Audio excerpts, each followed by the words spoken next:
And now for my next number, I'd like to return to the classic. Time. Greetings, vinyl community. Alex back again.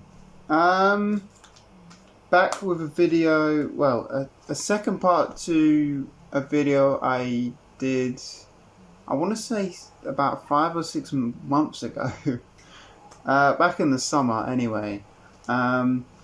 It's 20 albums for every collection, or 20 albums I think every collector should own. Now, obviously, we're skipping all the obvious: Beatles, Pink Floyd, Fleetwood Mac rumours, David Bowie, AC/DC, all those obvious guys. We're cutting them out. I did a video on albums that every collector does own, and what have you. So I've done those as well, so you can check those out. If I remember, I'll leave links in the description. But yeah, let's just get into this. This is part 2. These are more albums that I think every collector should own in their collection. And if you don't own these, there's going to be a little bit more jazz in this one than there was in the last one. A few more random bits, but let's just get straight into it. Start kicking it off, of course, with a big one. Velvet Underground and Nico. Self-titled. Obviously the famous album cover with the banana done by Andy Warhol. I'd put it under psychedelic. This is the 45th anniversary edition of the album. But yeah, I would definitely put this album in psychedelic, just because of the way it sounds, but that's just me.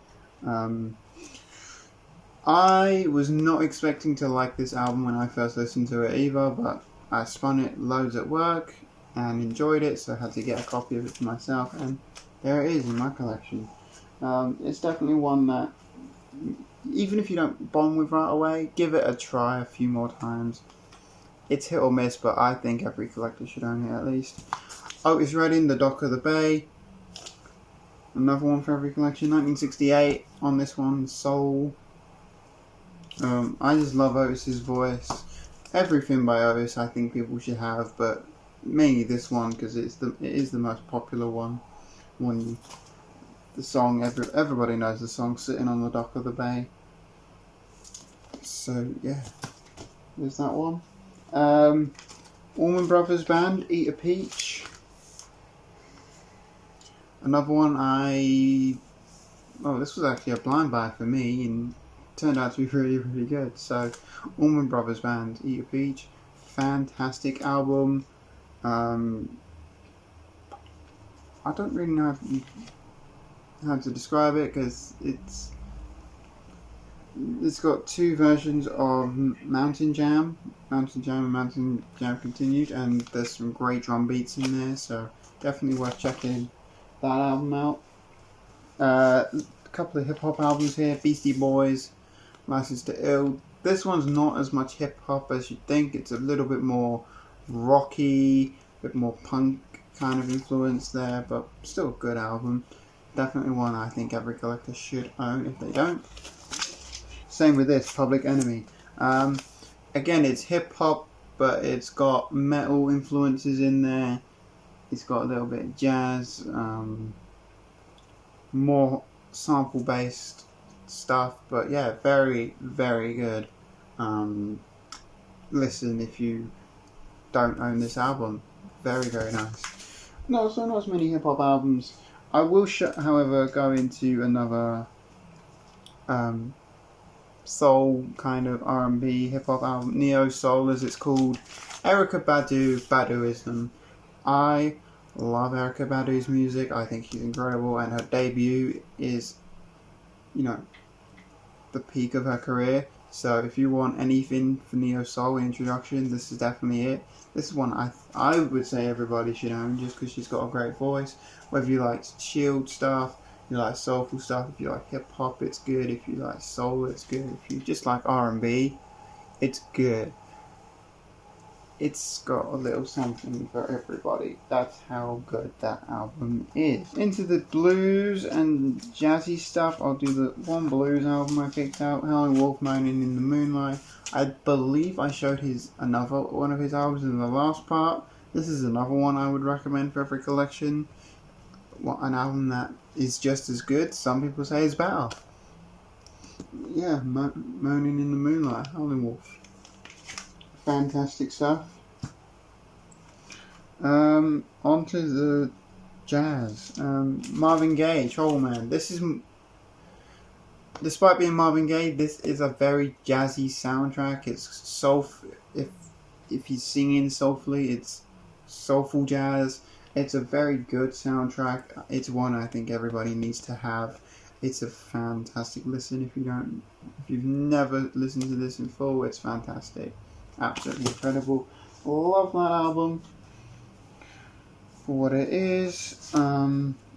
Billie Holiday, Lady in Satin.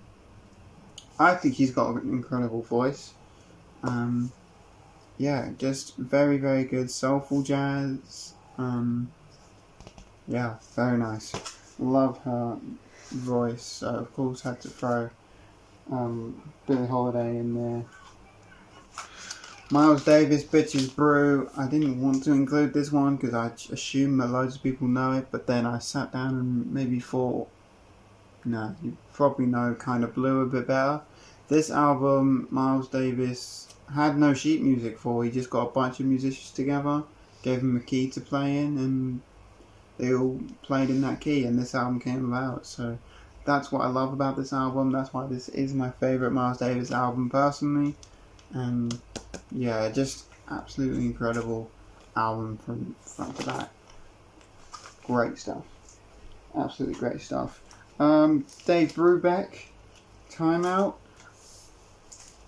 I have this. This is the closest I had. This double album of Timeout and Time Further Out.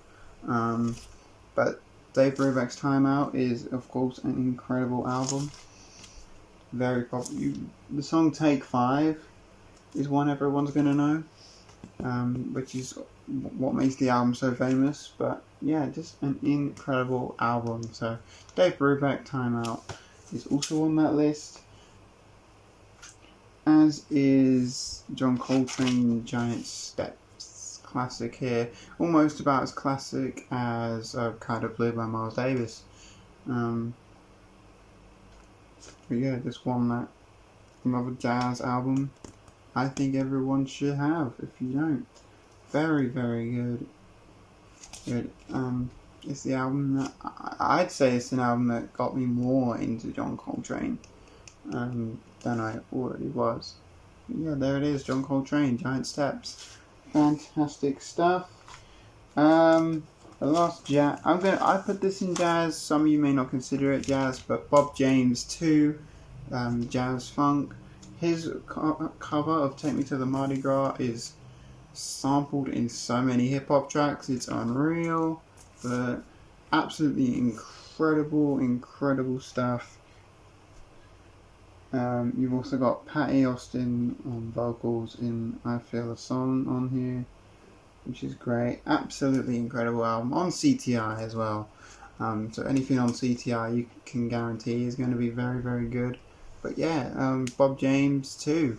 Incredible album from him. So can't put a foot wrong. Crosby, Stills, Nash and Young, Deja Vu. This album, I'd put this under folk really, but I'd say it's a classic more so than anything. Incredible album. Love this one. Again, one that I never thought I would like, just because the cover didn't interest me, but once you give it a listen, it's actually very good. So yeah, Crosby, Stills, Nash and Young, Deja Vu. Incredible album. If you like folk, rock, well, I wouldn't say rock, more folk really, but great album.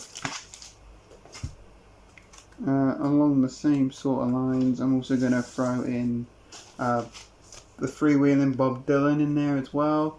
I know you guys probably know Bob Dylan, but this album is great. It's got Blowing in the Wind on it. So yeah, there's that one. Great album. T-Rex, Electric Warrior. You guys probably know the song Get It On. It was a big song on here. It's also got Lights of Gas, Jeepster, Cosmic Dancer. Just an absolutely incredible album from Mark Bolan and T-Rex, and the album that again got me into them a bit more. So had to make sure I had a copy of that. Incredible stuff there. Santana 3. Any of the first 3 Santana albums really, but this one I would recommend a bit more. It's psychedelic, I would say. And this one, whoever owned it previously, the fun thing about this one I always found interesting, whoever owned it before has seen them twice, so they've put the ticket stubs in there. See them, which I always thought was pretty interesting, but I mean, £3.50 to see them in Glasgow back in, I would assume, in 76, which isn't bad, considering this is 71, I think. I don't remember when this came out, 71, 72, 73, somewhere around there. But great album from Santana, absolutely incredible. So had to have that one in the collection. Incredible. If you're into psychedelic type of music, this is definitely one to check out if you don't know it. Nearly there.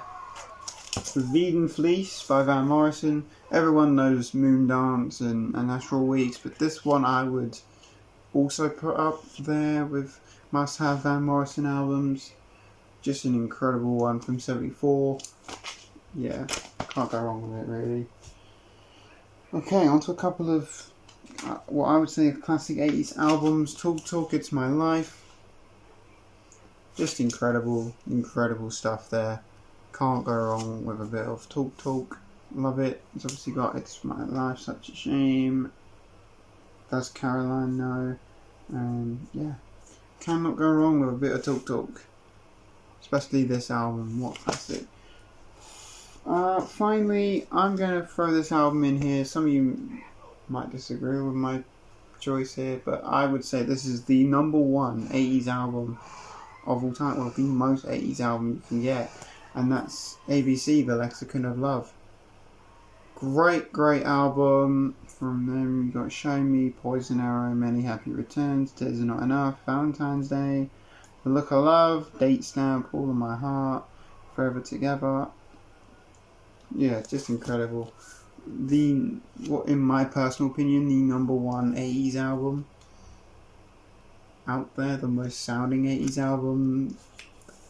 Just maybe the best 80s album, but yeah, one that if you want to delve a bit more into the 80s, this is my number 1 recommendation for a starting point. But yeah, there's that one. Okay, so that's it. My picks for 20 more albums every record collector should own. If there's anything in here you have never heard of before or haven't listened to, or if you have any of these and would agree with my picks, then let me know. Leave a comment. With all that said, thanks so much for tuning into the video. Hope you guys enjoyed. Give it a thumbs up if you did. Subscribe if you're new here. And I'll see you guys again very soon. Peace.